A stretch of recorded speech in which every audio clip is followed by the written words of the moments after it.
Buenas tardes, bienvenidos a la nueva entrega del podcast Escritores en Línea de 17 Musas. Esta tarde contamos con un gran escritor, ganador de innumerables premios, que es Juan Ramón Viedma. Juan Ramón nació en Sevilla, es un escritor español de novela negra, novela psicológica y novela fantástica.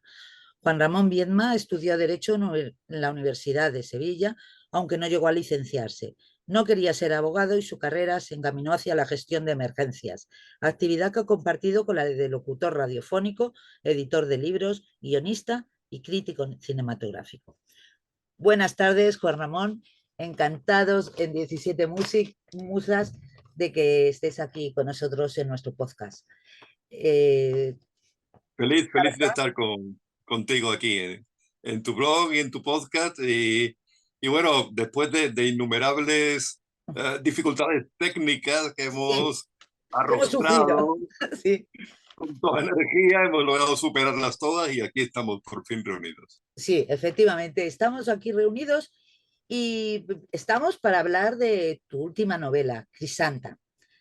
Crisanta es una novela, si bien la anterior, El sonido de tu cabello, era una novela negra, muy negra, diría yo, de barrios marginales, con personajes corruptos. En este caso es diferente porque mezclas lo que son los efectos paranormales, por decirlo de alguna forma, lo que es lo paranormal, el tema de mediums, por ejemplo, con la historia española. Cuéntanos un poquito, porque a los que nos escuchen, pues supongo que prefieren que en tus propias palabras ver de qué va la novela. Bueno, pues por empezar un poco por esta mezcla a la que hace referencia. Uh -huh. En realidad son recursos, no tiene mayor ni relevancia, ni historia, ni nada por el estilo. Los escritores tenemos herramientas y las utilizamos de la manera más eficiente para llegar al lector. En este caso tenía ante mí un reto complejo, que era hablar de una Sevilla de la que se habla poco, de la que incluso los propios sevillanos tenemos un conocimiento desigual, que es la Sevilla de los primeros días de la sublevación, los primeros días del golpe militar, cuando Sevilla se convierte en la retaguardia, o sea, en el cuartel, en el hospital, en el almacén de todo el país, y compagina este papel con el de una ciudad que está experimentando unas represalias absolutamente criminales, una purga continua que hace que murieran miles de personas en muy pocas semanas. Bien, en un contexto como este, en el que una ciudad intenta seguir adelante, viviendo de una manera más o menos apacible, o sea, sobreviviendo, y al mismo tiempo tiene que sobrellevar ese terror continuo a que en cualquier día, en cualquier momento, un coche se pare ante tu domicilio, o sea, que algún miembro de tu familia lo fucine ante cualquier tapia y nunca llegues a saber el motivo de este asesinato execrable y anónimo, había que transmitirlo al lector de más de una manera. Ajá. Había que contar pasajes históricos concretos, había que imbuir a los personajes en este contexto, pero habría pensé que no era insuficiente, que era necesario componer un, un escenario en el que lo sobrenatural y la religión no está muy lejos de todo esto, eh, tuviera un papel importante porque el terror al final se expresa y nos influye de más de una manera. Por Ajá. tanto, ¿qué más lógico que una ciudad en la que moría ese número de personas que incluir una casa llena de fantasmas, llena de fenómenos inexplicables, sí. que fuera un poco la metáfora de esta matanza. Y Ajá. esta es la razón de esa mezcla que en principio puede resultar extraña, pero creo que cuando te sumerges en la historia, empiezas a ver que un momento tan convulso que podía pasar cualquier cosa en esa ciudad. ¿Y cómo se te ocurrió la historia? Porque querías contar la historia de Sevilla, como acabas de decir, durante la Guerra Civil. Es complicado siempre para un escritor responder a la pregunta de cuál es el detonante que te Sí, hace arrancar una novela. Y más cuando, como en mi caso, procuro que no sean novelas lineales, unívocas, que se dejen llevar por una historia más o menos simple, sino que intento que confluyan el número suficiente de peripecias como para no insultar al lector, sino para que tenga algo en lo que pensar y que le llene durante el tiempo de lectura. Estaba ahí hace mucho tiempo, recuperar esa Sevilla oculta.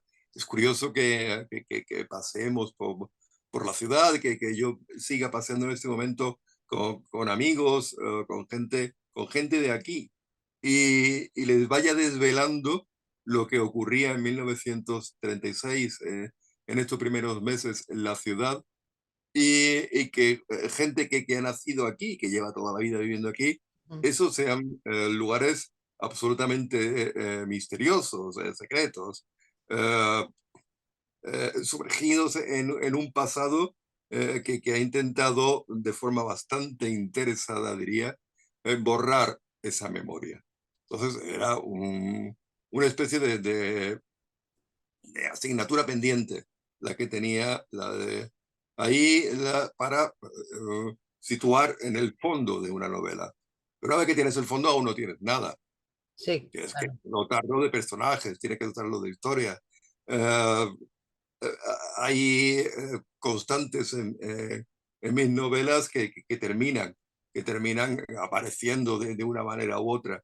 Mi preocupación la relación del hombre y el mal, Sí, la fascinación que el hombre eh, ejerce sobre la mala acción, ¿no? ya, ya. Y cómo se enfrenta a ella desde muy diversos puntos de vista.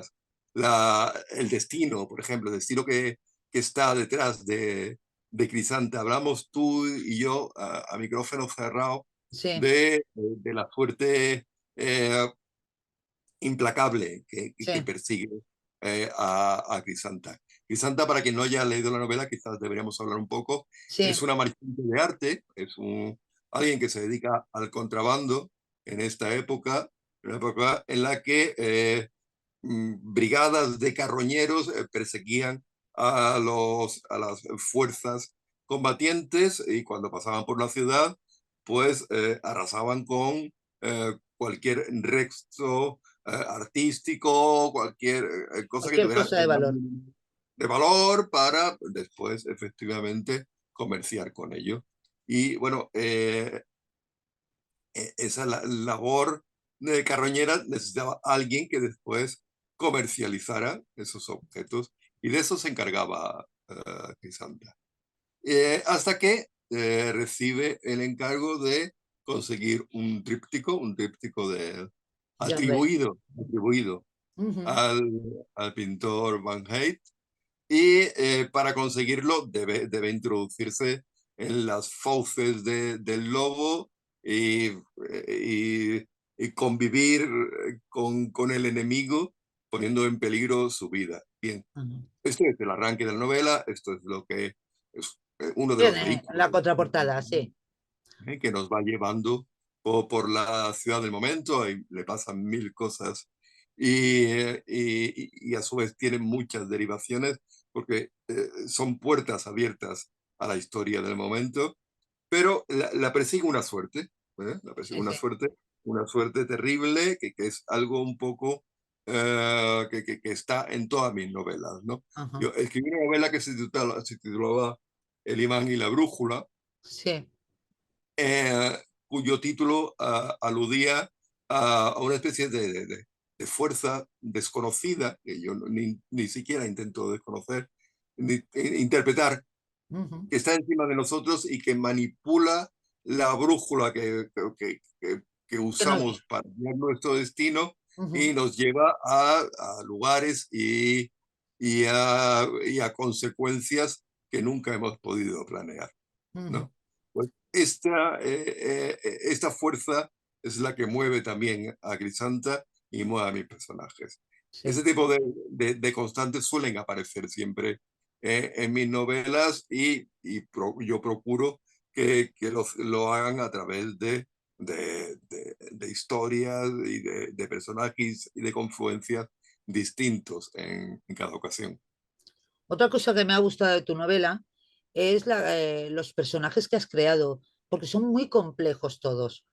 Porque tenemos, por ejemplo, el comandante o el comisario, mayordomo Díaz, si no me equivoco. ¿No me equivoco? Sí que me he equivocado de nombre. Es un capitán, en realidad, Es un es un capitán, capitán, sí. eso es, Pues, pero, pero el puesto que ocupa concretamente es el de delegado gubernamental vale, para Andalucía y para Extremadura. En definitiva, es el jefe de la policía política, la sí, mano derecha del general Queipo de Llano, el ajá. brazo ejecutor de Queipo de El Llano. brazo ejecutor, efectivamente, es el que firmaba las órdenes de los fusilamientos sin ni siquiera verlas.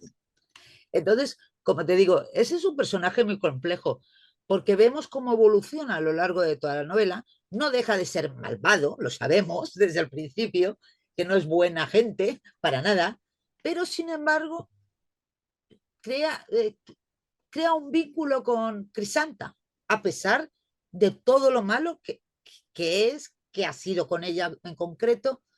Lo que pasa es que no quiero desvelar mucho, pero hay cierta evolución en ese personaje, incluso siendo tan malo. Y lo mismo pasa en el resto, porque tenemos que claro, como son tantos nombres, a mí a veces pues me lía, perdón, cosas que pasan de los No, teléfonos. no te preocupes. Hay un personaje que a ver si me acuerdo, sí, el capellán, que también, bueno, el capellán y el científico de la sociedad paranormal, mediúmnica de Sevilla, la sociedad, que a todo esto, ¿esa sociedad existió en Sevilla? No existió esa sociedad, pero sí existió en Sevilla desde 1860, fíjate, un movimiento de estudio de lo sobrenatural muy potente, Ajá. que fue auténticos precursores en todo el país, un movimiento liderado por Fernando Primo de Rivera, Sí, que era tío del dictador Miguel Primo de Rivera, tío abuelo, por tanto, de José sí, Antonio sí, Primo de Rivera. Y bueno, era un movimiento formado por militares de alta graduación, gente de la alta burguesía, de la nobleza, incluso de la ciudad, que se reunían en los clubs de la época, en los clubs profesionales, en los clubs comerciales y demás, y para hablar de fantasmas y estudiar esta cuestión de una manera muy rigurosa, en realidad, muy próxima a la pseudociencia, que es la sí, que practica esta ciudad, esta sociedad mediúnica sí, de la que tú exactamente. me hablabas antes, Intenta ¿no? ser científica.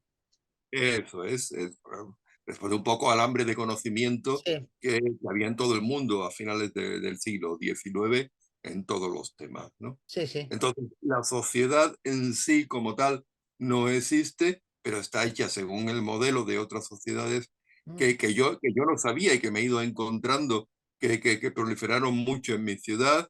Y al mismo tiempo sigue el modelo de la sociedad espiritista de Londres, que es quizás un modelo para el mundo entero. Sí. También es un ejemplo de someter fenómenos paranormales a a un microscopio absolutamente riguroso y serio, y que es un poco el contraste entre esta España que intenta salir un poco del siglo XIX con lo que se hacía en Europa en esa época, ¿no?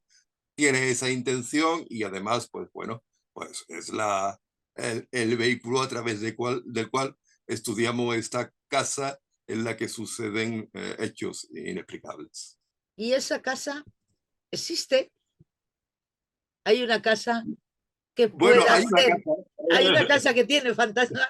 ¿O dicen hay que una tiene? casa, pero no, no tiene fantasma. Pero ese palacio tal cual, fíjate, con estas casualidades, cuando yo preparaba la novela, asistí a una obra de teatro que se daba en un palacio, el Palacio de los Marqueses de la Algaba, un caserón que está en el centro de la ciudad, prácticamente dedicado a cuestiones culturales y cerrado en la mayor parte del tiempo, y me encontré eh, por un lugar en el que, ya te digo que es un lugar muy de paso, Sí, aquí en Sevilla, incluso con cierto interés turístico.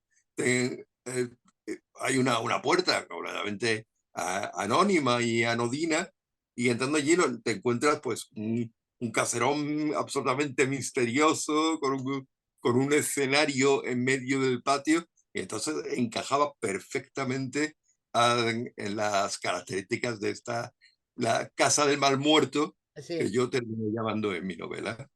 O sea que realmente te has inspirado en una casa real. Eso es, eso es. Que yo sepa, no hay fantasma, pero tampoco lo descarto, ¿eh? Tampoco lo descartas. Bueno, es como las brujas. A ver las ailas. Efectivamente. A ver las ailas.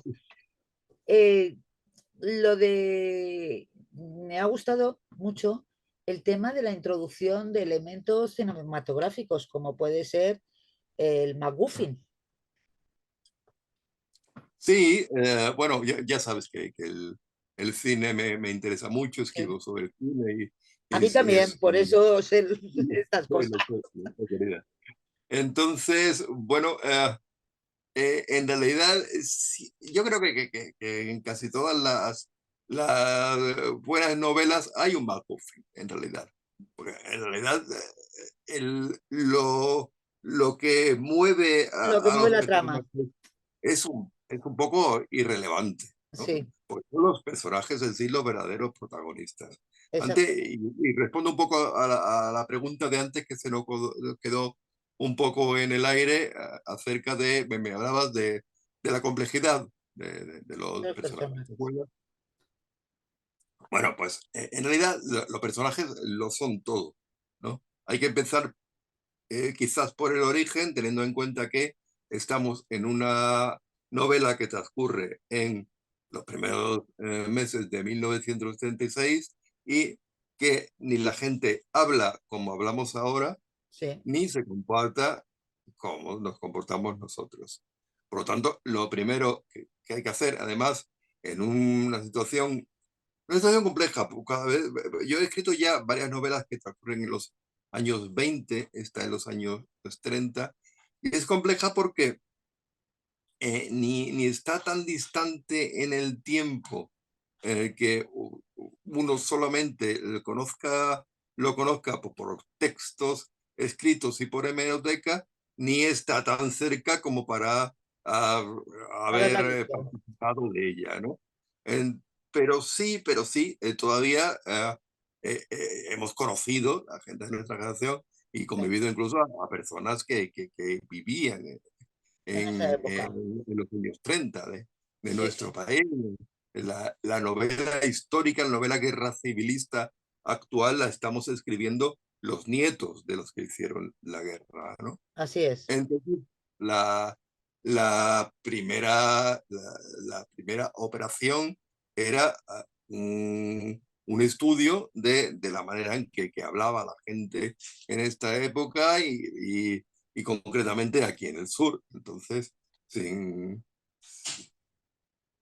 apartarnos del todo de los usos habituales, pero era un reto muy interesante recuperar terminología y expresiones de la época, ¿no? propias de la época, sí, sí. Efectivamente. Y después, a partir de ahí, pues empezamos a construir el personaje de la nada.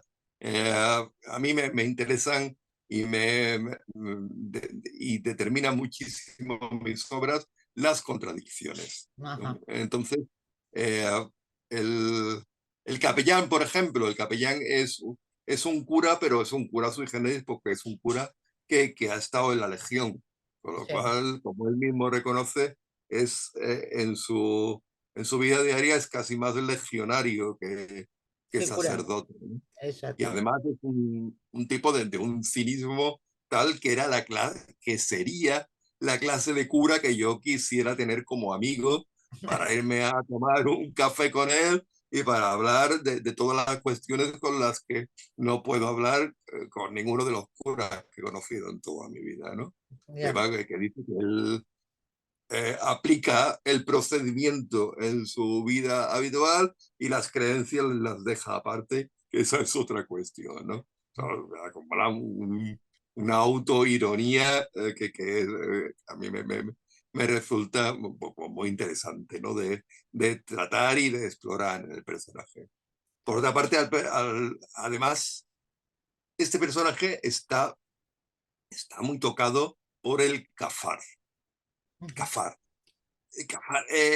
En mi labor de documentación tuve la suerte de encontrar con la ayuda de un legionario, un oficial de Sí, la Legión, hombre cultísimo, muy estudioso de las tradiciones del tercio, que tuve la enorme suerte de que me hiciera un glosario de términos y de costumbres de la Legión de la época, ¿no? Y en esta recopilación me encontré un término curiosísimo, que es el cafar. Cafar sí, es me cucaracha llamó en la francés. atención cuando lo leí yo también. Y es esa tristeza absoluta que se abate sobre el combatiente, sobre todo cuando está en el desierto, ¿eh? Que le hace eh, ver una absoluta ausencia de perspectiva que en su vida y modifica su conducta de manera que él me ponía como ejemplo en esta compilación que hay soldados que asesinan a otros soldados y cuando le pregunta el oficial la razón y dice pues no lo sé, me ha dado el cafar.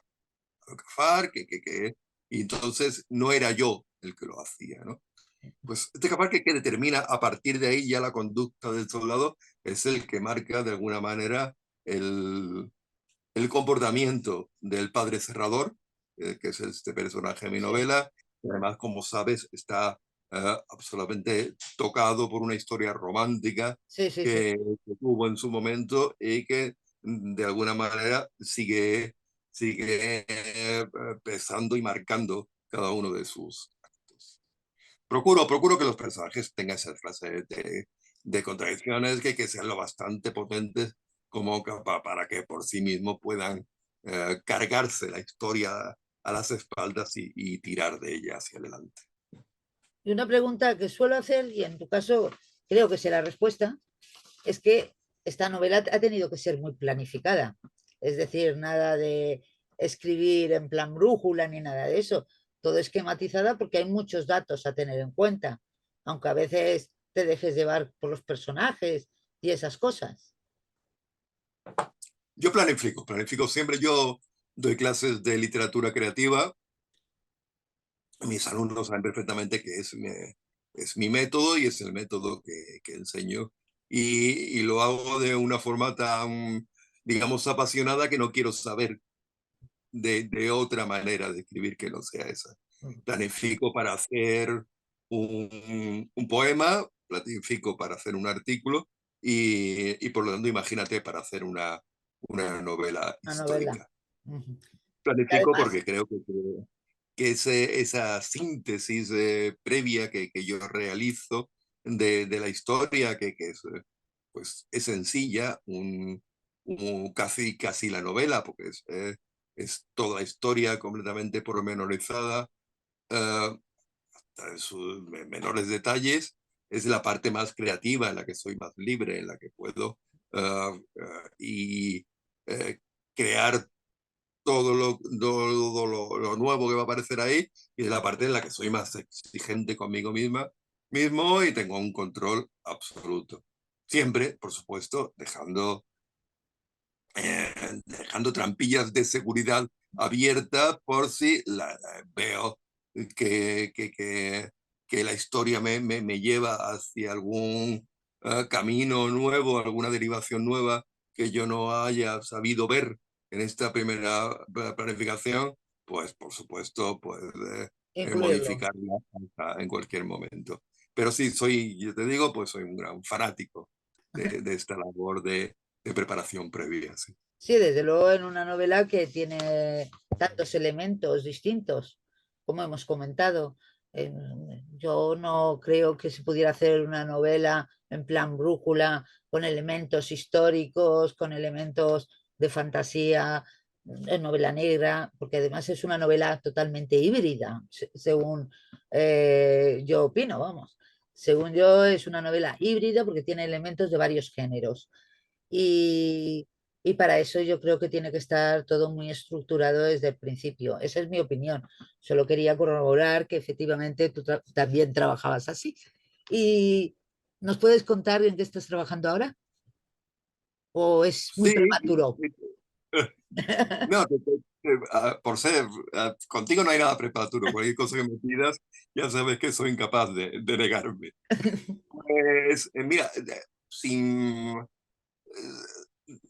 preverlo mucho, mi forma de trabajo ha derivado en lo siguiente, que voy más o menos siempre alternando una novela histórica con una novela actual, ¿no? Ajá.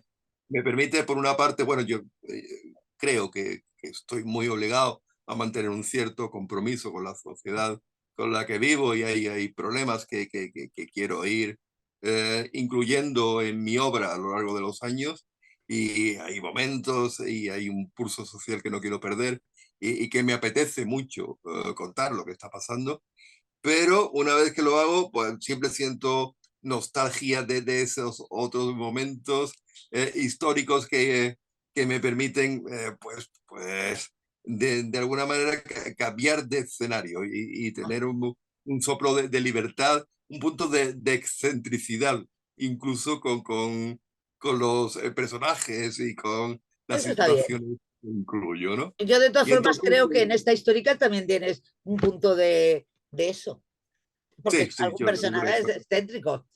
No me pues sí, negarás. es un poco también una constante en mí, sí. Por lo tanto, estoy con una novela de nuestros días, una novela muy de barrio, una Sí. novela muy de barrio, una novela en la que no hay, yo creo que es mi novela más dura por el tipo de temática de fondo que hay ahí, y sin embargo no hay ni un solo asesinato a lo largo de la novela. Una novela de gente que creo que puedes encontrarte eh, perfectamente si sales ahora a tomar algo a la cafetería de la esquina de cualquier barrio anónimo, y que sin embargo eh, es, eh, es gente tan terrible en ciertas conductas que se merecen esa novela que no se les ha hecho hasta ahora. Ay, pues la esperaremos. Yo por lo menos la esperaré. Bueno, pues se nos está acabando el tiempo. Vale, Sí, se nos está acabando los 40 minutos. Ahí además, hablando a gusto de literatura, se pasan súper rápido. Una, verdad que sí. una última pregunta. ¿Qué escritores te han influido más o que te apetece leer de lo que suelas leer habitualmente y demás? que te llamen la atención. Bueno, como sabes, es una pregunta que para cualquier lector es una pregunta que abre la posibilidad de escribir un libro entero Sí, sobre eso eso sí que es verdad. Eso sí que es verdad. Bueno, y creo que cada vez que me la hacen respondo de una manera distinta, ¿no? Bien, así Eh, nos tienes en ascuas. pues por citar autores de los que hablo poco y sin embargo que me parecen muy interesantes, creo que José Carlos Somoza, por Ajá. ejemplo, merece una mención de autores contemporáneos. Vamos a hablar de contemporáneos Sí, muy solamente. bien. No, a Porque mí me en España gusta José Carlos Somoza, ¿eh? Y también le hice un sí, podcast. muy bien. Es una maravilla, José Carlos, ¿no? Sí. Ian McEwan, ¿Mm? ¿eh? Como un autor inglés en este momento Sí, sólido en la tradición británica de, de novela épica de sentimientos, ¿no? sí. Muy bien.